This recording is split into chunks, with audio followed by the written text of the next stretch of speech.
Welcome back to American Judge TV. Here we go. Another day in Judge Raquel West's courtroom. But this one, it's about to get real. What would you do if you had to decide the fate of a repeat DWI offender? Meet Juan Sanchez, on probation, facing one of Texas's toughest judges. Stick around. Her decision will shock you. Drop your take. Should probation violators get another chance? And hey, tap that subscribe for more real courtroom breakdowns. Good morning, you're Juan Sanchez. Yes. And Mr. Sanchez is on probation in cause number 1830854 for the offense of driving while intoxicated, third or more. Was previously in court, entered pleas of true to counts 1, 2, and 3 in that motion to revoke his probation. And there was an unagreed, there was no deal, and I've received an updated pre-sentence report. Have you both had an opportunity to review that report? Yes, Your Honor. Yes, Your Honor, I have. And I have received some objections filed, comment and objections filed by Mr. Franklin. Mr. Nichols, does the state have any objections or corrections to the updated report? Not to the report, Your Honor. Okay. And so with regard to Mr. Franklin, specifically,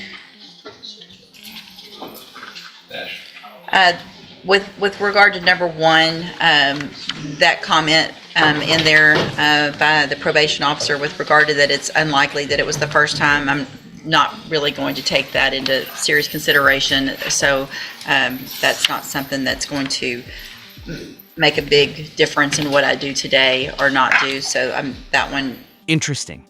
Judge West grants the first objection here, a small win for the defense. When a judge sustains or grants an objection, it means they agree that a certain piece of evidence or commentary shouldn't heavily influence the decision.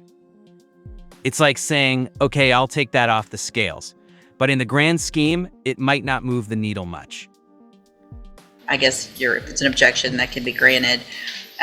With regard to number 2, which has to do with a note in the records that you were able to look at with Officer LeBlanc asking whether or not a naturalized citizen based on their criminal history could still be potentially denaturalized and deported, and that has some type of race bias.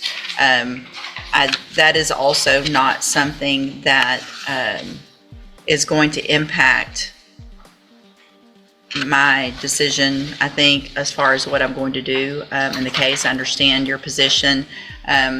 Honestly, with the criminal history, which I know is another objection, we'll get to that and what's going on. I don't think it's improper to ask those questions, and I don't see anything else, especially she even put some positive things that he's done in this updated report, so it's not all negative. So I don't think there's a clear sign that there's some kind of racial prejudice or anything like that. So that's overruled. And there it is, overruled. Judge West draws the line. The defense raised an argument about potential racial bias in probation reports, but the judge rejects it outright. This moment shows how careful courts have to be balancing legitimate claims of bias against procedural facts. You can almost feel the courtroom's tension drop for a second, then tighten right back up. With regard to the fact that his prior convictions are inadmissible hearsay and too remote, in any motion to revoke probation or any case,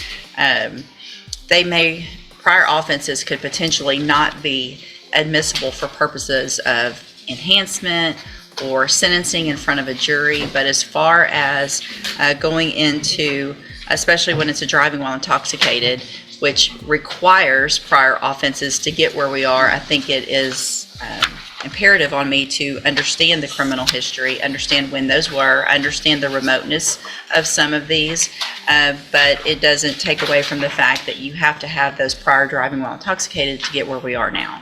And so I'm going to overrule that objection with regard to the prior convictions. Any witnesses today by either party? Does anybody have any witnesses? I have no additional witnesses, Your Honor.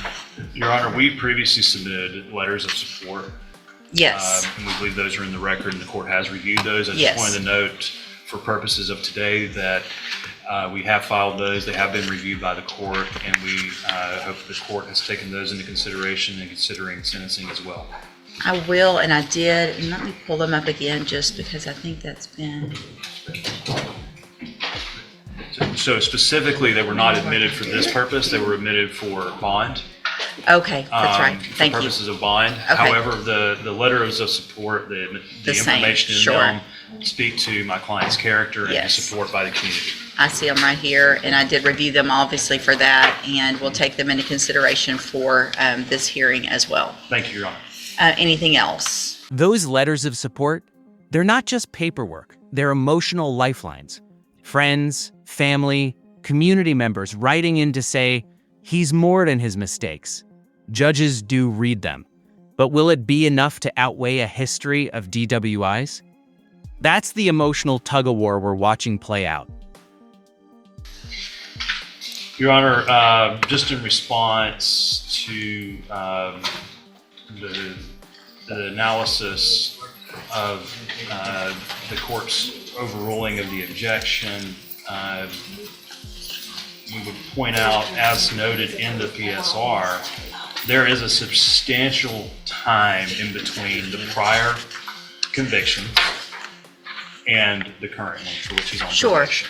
And we hope that the court was able to look at that and consider that from 2001 to 2018, there was Yes. a major gap. And then by all accounts, by the admission of the probation officer, Mr. Sanchez has had minimal violations, was not a supervision problem, made efforts to be in compliance with probation. And although he did plead true to the current violation, he has shown 5 years of continued compliance. And we ask that the court consider the gap in history, the 5 years of compliance, as factors to keep him on probation. Thank you, Mr. Franklin. Mr. Nichols? Your Honor, this case was originally pled as an 8-year cap. I'd argued for pen time at its original sentencing 6 years ago. I'll acknowledge he's been mostly done well on probation except for the new offense and the new violations that are alleged that he did plead true to. And I agree that his criminal history, while somewhat extensive, is rather remote. So I think those factors give the court enough information to make a decision. I am in favor of revocation just because it is another DWI offense, Your Honor. But as far as the length of time, I think the court has enough information to make a just decision on that. Okay, so let's break this down. Both sides are making reasonable points. The defense highlights years of good behavior. The prosecution emphasizes public safety. Here's the question for you watching. What would you do? Keep him on probation or lock it in with time served? Because Judge West is about to drop her decision. So, Mr. Sanchez, the issue, I understand Mr. Franklin's argument as well as Mr. Nichols. You did have a substantial amount of time where you were able to not drink and drive.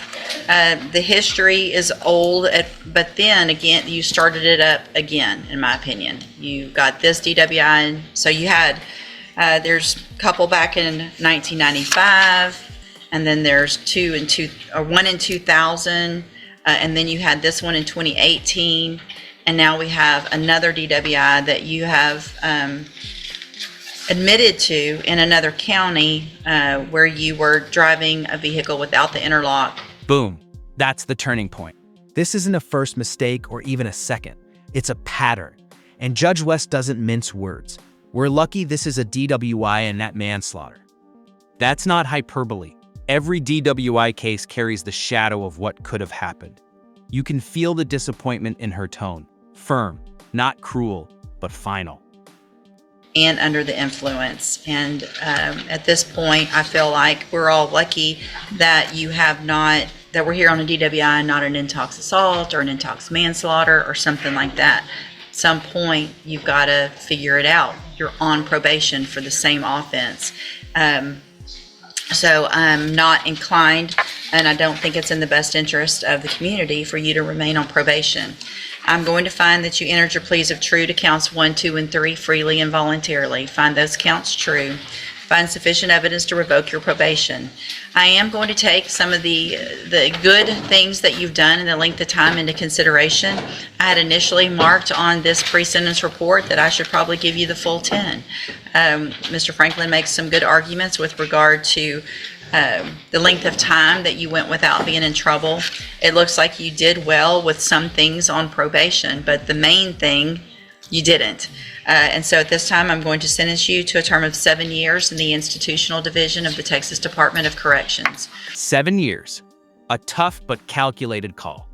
Judge West could have gone for 10, but she trims it down after acknowledging Sanchez's past compliance.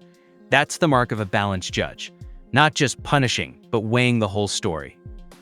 And for anyone watching, this is what accountability looks like when the system works to protect, not just punish. You will receive credit on that sentence for any time that you've been in custody that the law gives you the right to receive. I am going to hand you a trial court certification. I need y'all to sign this real quick, Mr. Franklin, that shows that this was not an agreement, so you do have some rights to appeal. Once y'all sign that, I'll tear off that bottom copy for y'all if y'all signed at the bottom. I'm also going to hand you a written admonishment regarding your ineligibility to possess a firearm or ammunition. Because of the judgment entered against you, you're ineligible under Texas law to possess a firearm or ammunition. Possession of a firearm or ammunition could lead to charges against you. Firearm is a legal term, and you should read the written admonishment I provide you to see what devices qualify as a firearm. If you have questions about the laws that make you ineligible to possess a firearm or ammunition, or about how long that lasts, then you can talk to Mr. Franklin. And I'm going to go back. I'm not sure if I'd said it exactly properly. I am going to reassess your punishment because you were already assessed a 10-year term. Reassess that punishment at 7 years. And here's that firearm, Mr. Franklin. Thank you, Your Honor.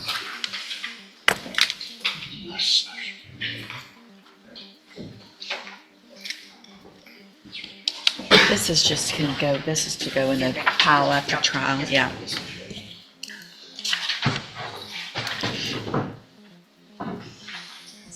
And the bottom 2 copies are y'all's if you want to tear those off. As Ineligible Sanchez under is Texas escorted law out, to possess a Judge West's firearm or courtroom returns to ammunition. quiet order. Possession of a firearm Another or case ammunition closed, could lead to charges but with against real you. human stakes Firearm is a behind legal every term, word. and you should read the What do you written think? admonishment I Was 7 provide you years to see fair? what devices Or should qualify second as a chances have firearm. gone further? If you have questions about the Drop laws your that thoughts make you below, ineligible to because possess this a case firearm raises or one ammunition, question every or about justice how system long that faces. lasts, then you can When talk do to we Mr. stop Franklin. giving chances And I'm going to go and back. I'm start not sure if I enforcing said it exactly consequences? properly. I am going. You pressed very hard, Judge. That's okay, as long as my signature came through, I'm okay, because I get the top 2 with his on it. Give me one more of those. There's 4. I'm so sorry. Nope, you're good. Perfect. Thank you. All right, sir, you can go back with the bailiff.